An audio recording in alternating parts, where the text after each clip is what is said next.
कौर जिसको कि आप, मैं हिंदी में बोल दूं क्योंकि बहुत सारे हिंदी के भी लोग हैं, जिसको आपने पिछले दिनों में डिजिटल मीडिया पर देखा, जिस तरह की बेइंसाफी नवदीप कौर के साथ की गई, वो मानवता को शर्मसार करने वाली है, वो इंसानियत को शर्मसार करने वाली है, वो इस देश के संविधान के खिलाफ है।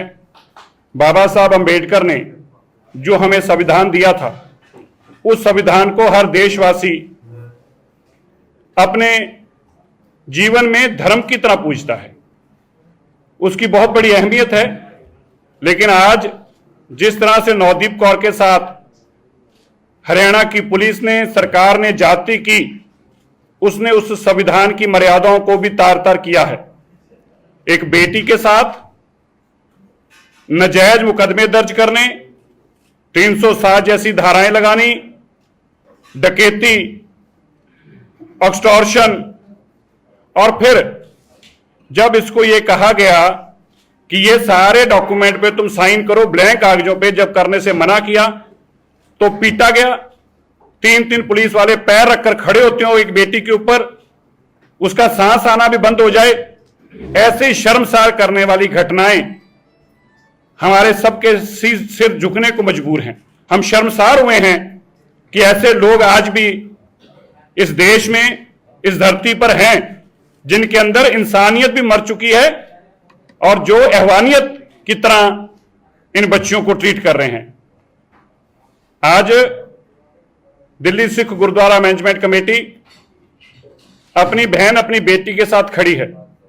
हमने पहले दिन से, जब यह 26 जनवरी का वाकया हुआ और जिस तरीके से हमें बदनाम करने की कोशिश की गई, 12 जनवरी को नवदीप कौर को नाजायज केसों में अरेस्ट किया गया और इनके साथी जो थे वो तो प्रोटेस्ट का भी हिस्सा नहीं थे, शिव कुमार, और जिस तरह से टॉर्चर किया गया।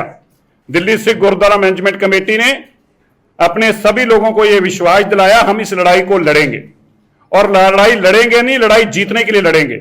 हमें बहुत बेइज्जत किया गया टीवियों पे बुलाकर, यहां तक कहा गया कि तुम देशद्रोहियों का साथ दे रहे हो।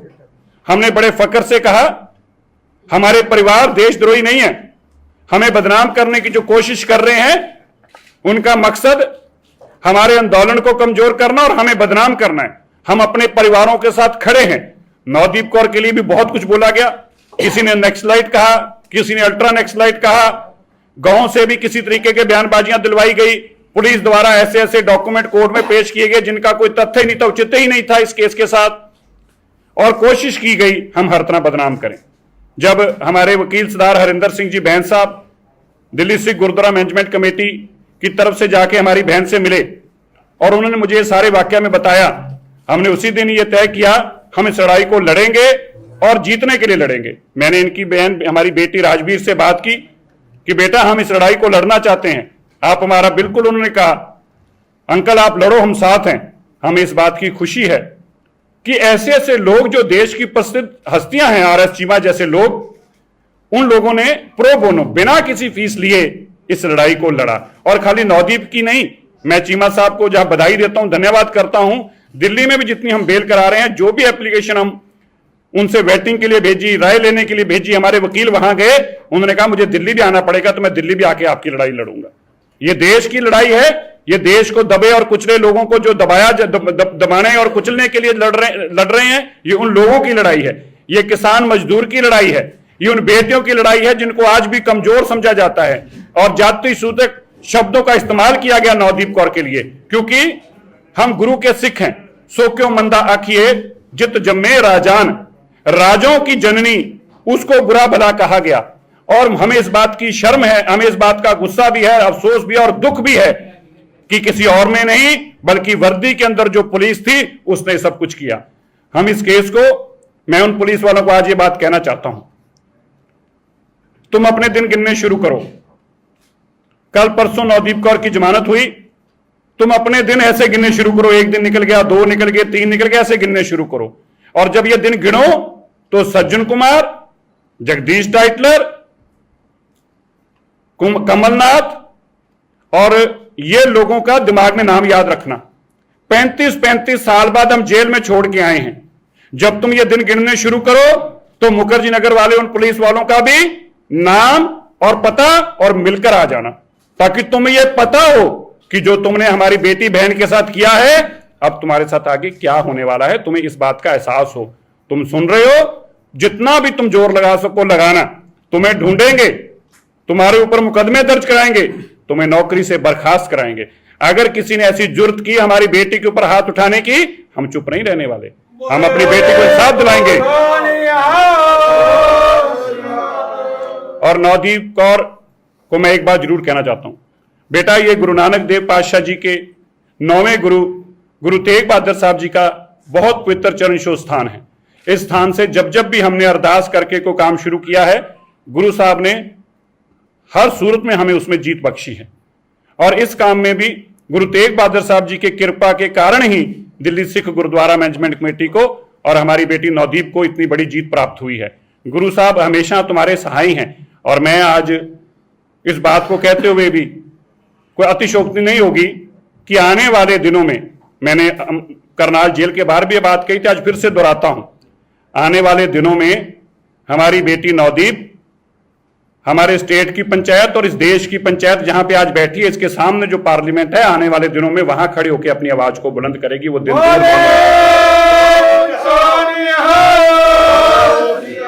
और मैं ये भी कहना चाहता हूं, जो लोग नवदीप आपको जाति सूचक शब्दों से बुला रहे थे, वो दिन दूर नहीं है जब वो आपको मैडम भी कहेंगे और सलूट भी करेंगे।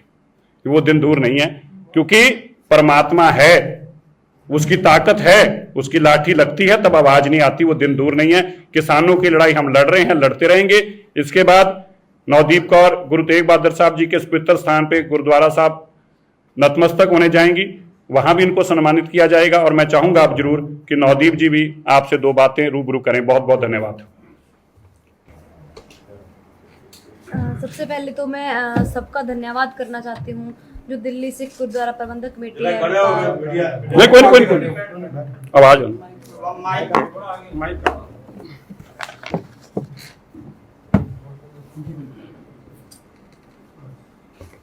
मतलब आज मैं बाहर आई हूँ तो इसमें सिर्फ थोड़े लोगों का नहीं, बहुत सारे लोगों का हाथ है। इसमें दिल्ली सिख गुरुद्वारा प्रबंधक कमेटी है, जमिंदर सिंह सिरसा जी जिन्होंने इतना साथ दिया हमारा, जो RS चीमा जी है, हरिंदर सिंह बैंस जी हैं, हरमीत सिंह है जी हैं, मतलब इन लोगों ने हमारा बहुत साथ दिया है। और देश की जो जनता है जिन्होंने इतना सपोर्ट किया है, और बाहर के भी लोगों ने, बाहर के देशों के जितने भी लोग हैं बाहर, जिन्होंने जाना कि ये गलत हो रहा है, उन्होंने आवाज़ उठाई, उन्हीं की वजह से आज मैं बाहर आई हूँ। इतनी जनता की सपोर्ट की वजह से आज मैं बाहर आई हूँ। वरना जो मेरे पे केस लगाए गए थे वो इतने ज़्यादा खतरनाक थे कि मेरी पूरी ज़िंदगी जेल में चली जाती, क्योंकि मुझे पता चला कि 302 से भी ज़्यादा खतरनाक 307 होता है, वो भी मुझ पर लगाया गया। हालांकि उसके खिलाफ कोई प्रूफ ना मिलने की वजह से, इतनी जनता के सपोर्ट की वजह से आज मैं बाहर आई हूँ।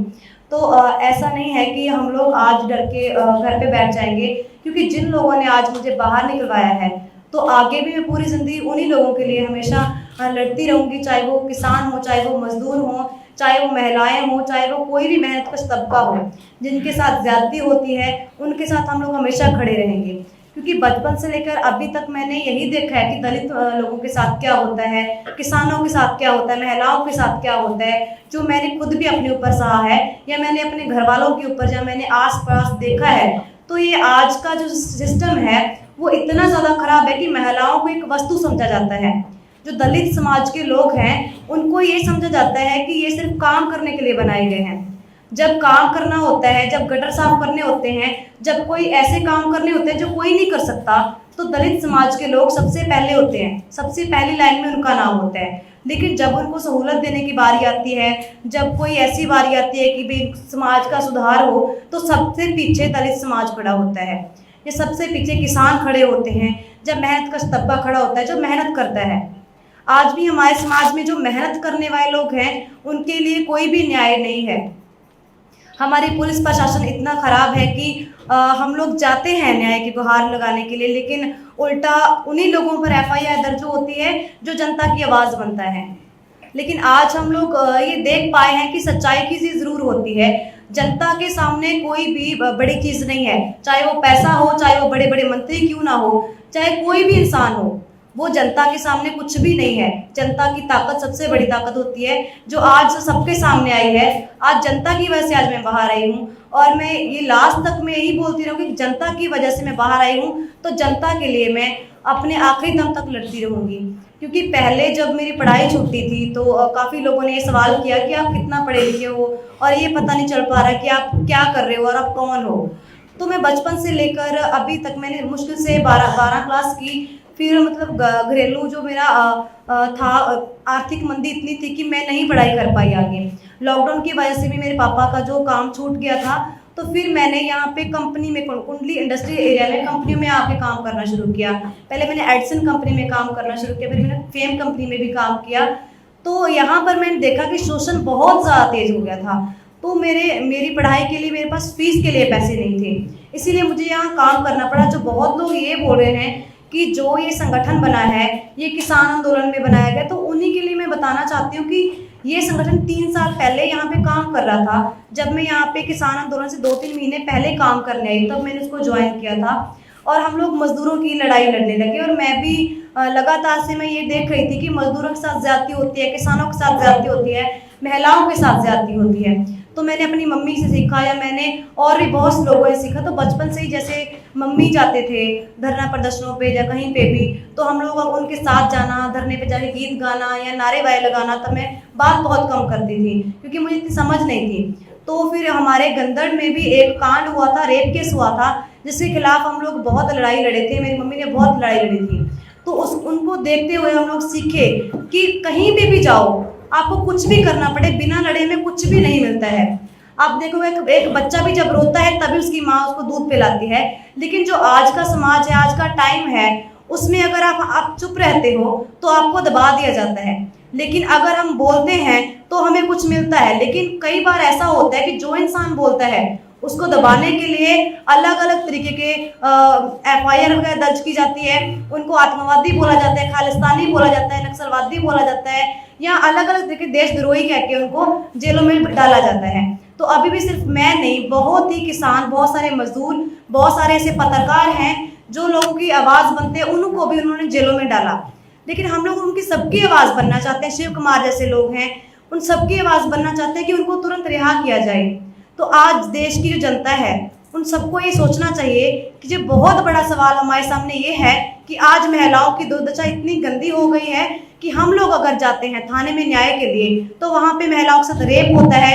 वहाँ पे महिला कांस्टेबल साइड पे खड़ी कर दी जाती है और जेंट्स पुलिस द्वारा महिलाओं को पीटा जाता है, उनके प्राइवेट पार्ट पर मारा जाता है। जब मैं जेल में गई तो मैंने उस दिन बताया कि मेरे साथ क्या क्या हुआ कुंडली थाने में। तो जेल की जो औरतें ने मुझे बताया कि ये तो आम बात है, आपको सिर्फ मारा पीटा गया, आपके प्राइवेट पार्ट पे मारा, ये तो बहुत छोटी सी बात है। हमारे साथ तो बहुत रेप भी हुआ है, बहुत सारी महिलाओं के साथ में मिली। उनका कुंडली थाने में एक महिला थी, इसका 15 दिन रेप हुआ, जो बटाना रेप केस है, हम लोग अच्छे तरीके से जानते हैं। उनकी भी मैंने आवाज उठाई, हम लोग गए थे। जो 12 पुलिस वालों ने एक नाबालिग बच्ची के, दलित लड़की के साथ 12 पुलिस वालों ने रेप किया। तो ये सोनीपत की बात है। आज जो हमारी पुलिस है उसका जो आज हम लोग देख पा रहे हैं कि उसका जो चरित्र है वो कैसा है। आज की हमारी जो पुलिस ऐसी है कि वो इतनी छोटी है कि वो अमीर लोगों की जेब में फिट हो जाती है। तो हम लोगों को दिख रहा है अच्छे से कि जो न्याय पसंद लोग हैं, जो मेहनत का तबका है, उसको दबाया जा रहा है। तो जितनी भी देश की जनता है, जितना भी अच्छा मीडिया है, हम लोग उनको यही बोलना चाहते हैं कि भाई जो सच्चाई है उसको दिखाया जाए। क्योंकि जब मैं जेल में चली गई थी तो मुझे बाहर आने के बाद पता चला कि मेरे पे आरोप लगाए गए कि ये लड़की तो हिंसा भड़काने की वजह से मतलब जबरन वसूली करवाई इसने और पुलिस मुलाजिमों पे हाथापाई की। लेकिन कभी भी देखिए, एक बात के सिर्फ एक पहलू नहीं, 2 पहलू होते हैं। जो पुलिस वालों ने हमारे ऊपर हाथ उठाया, डंडे लाठियां बरसाई, मुझे गले से पकड़ के, बालों से पकड़ के घसीटा और महिलाओं पे लाठीचार्ज किया, जेंट्स से वो लाठीचार्ज किया, वो नहीं दिखाया गया। लेकिन जो उसके बाद लोगों ने उनके ऊपर हाथापाई की है वो जरूर दिखाया गया है। तो अभी यही है कि हम लोग कोशिश करेंगे कि कोर्ट में भी जाके हम लोग ये प्रूफ कर पाए कि हमारी उसमें कोई गलती नहीं थी।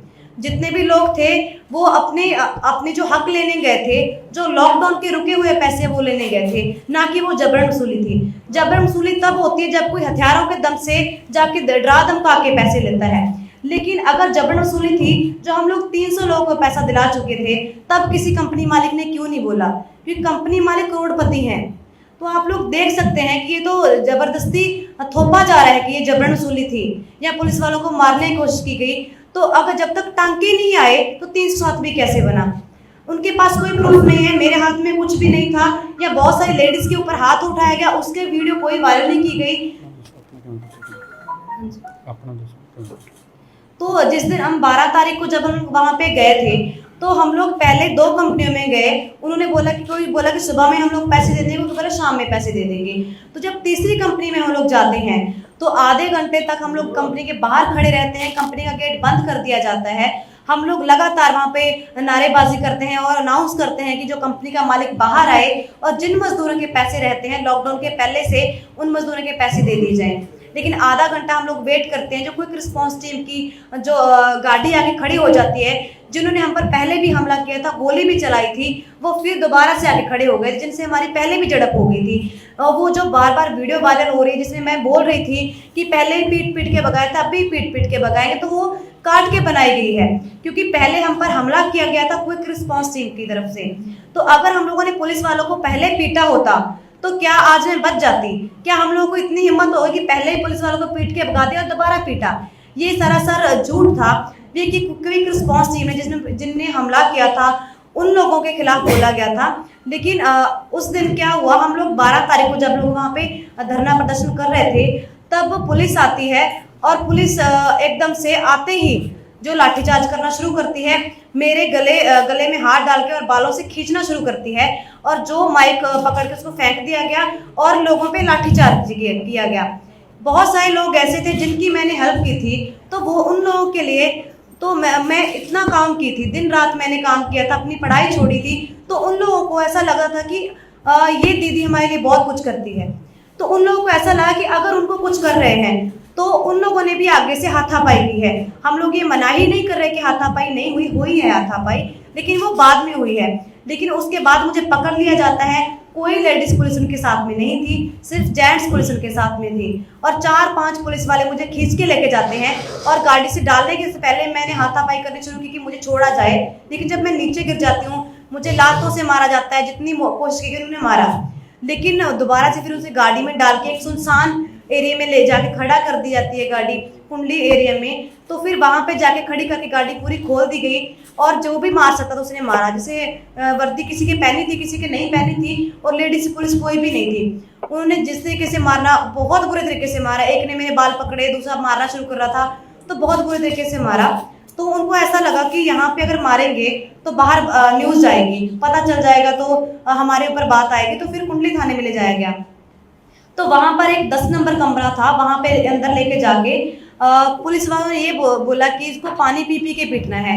हम लोग बताएंगे कि दलित लोग कैसे अपना जो सर झुका हुआ उठा के लोगों को इकट्ठा करेंगे और हमारे खिलाफ भड़काएंगे। तो उन लोगों ने एसएचओ ने खुद वहां पे खड़े होके मुझे पिटवाया, और जो पुलिस वाले हैं उन्होंने मेरे प्राइवेट पार्ट पे भी लात मारी, और मतलब मेरे बालों से पकड़े घसीटते हुए मेरे सर भी मारा गया दीवार के साथ, और ऊपर चढ़ के मेरे मारा गया। मैं साइन नहीं कर रही थी तो मुझे मारते रहे तब तक, और 3-4 घंटे की लगातार मुझे मारा गया। तब क्या हुआ कि जब मुझे मार रहे थे तो बहुत सारे लोग रिहाई के लिए कुंडली थाने का घेराव करने लगे कि नवदीप कौर को रिहा किया जाए। तो लाठीचार्ज करके उनको पीछे कर दिया जाता है। तुरंत मुझे छोटी गाड़ी में डाल के खेतों के जरिए, क्योंकि कुंडली से बालगढ़ तक तो किसान आंदोलन चल रहा है, तो रोड पूरा जाम है।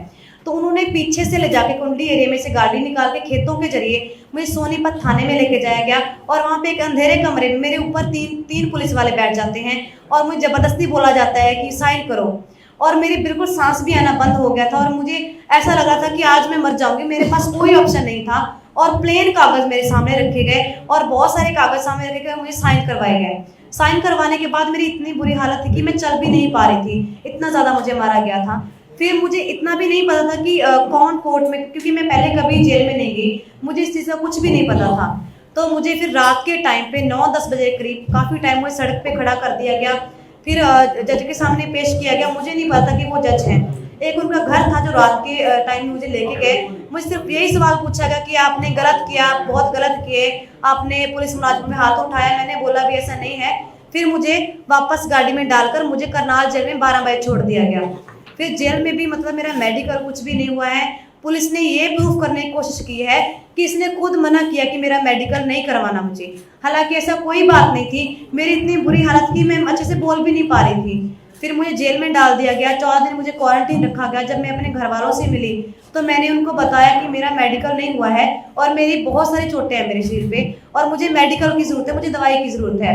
तो उन्होंने कोशिश की कि मतलब मेरा मेडिकल करवाया जाए, लेकिन 14 दिन के बाद जाके कोर्ट से ऑर्डर लेने के बाद मेरा मेडिकल हुआ। लेकिन तब तक मैं काफ़ी हद तक ठीक हो चुकी थी, लेकिन मेरे निशान थे जो बॉडी पर, वो उसका मेडिकल उसमें वो मेडिकल में आए हैं। लेकिन उन्होंने बोला कि हम गुम चोट नहीं लिख सकते, जो सर में यहाँ पे गुम चोट है वो हम लोग नहीं लिख सकते।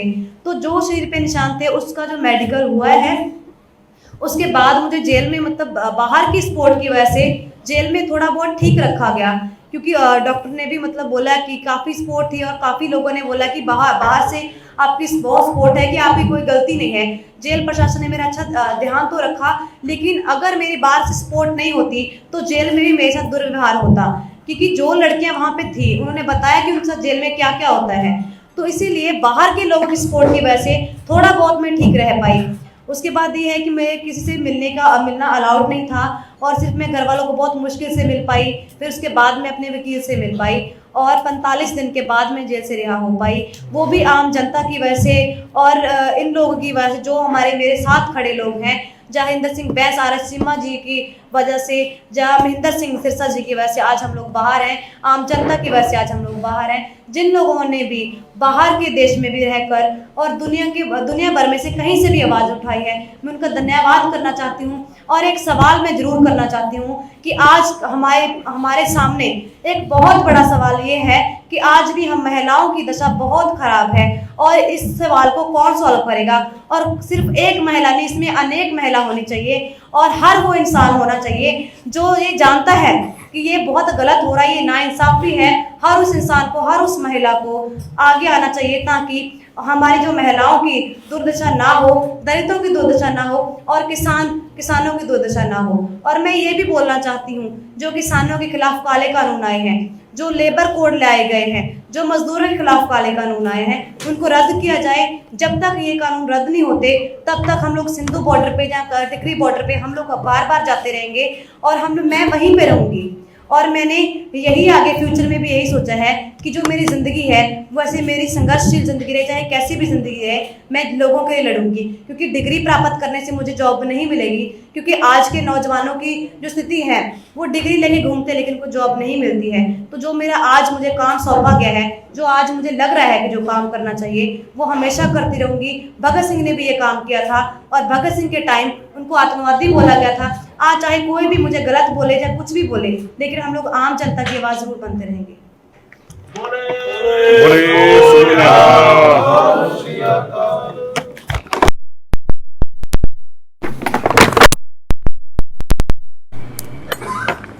जिस तरह से नवप्रीत जी ने बताया,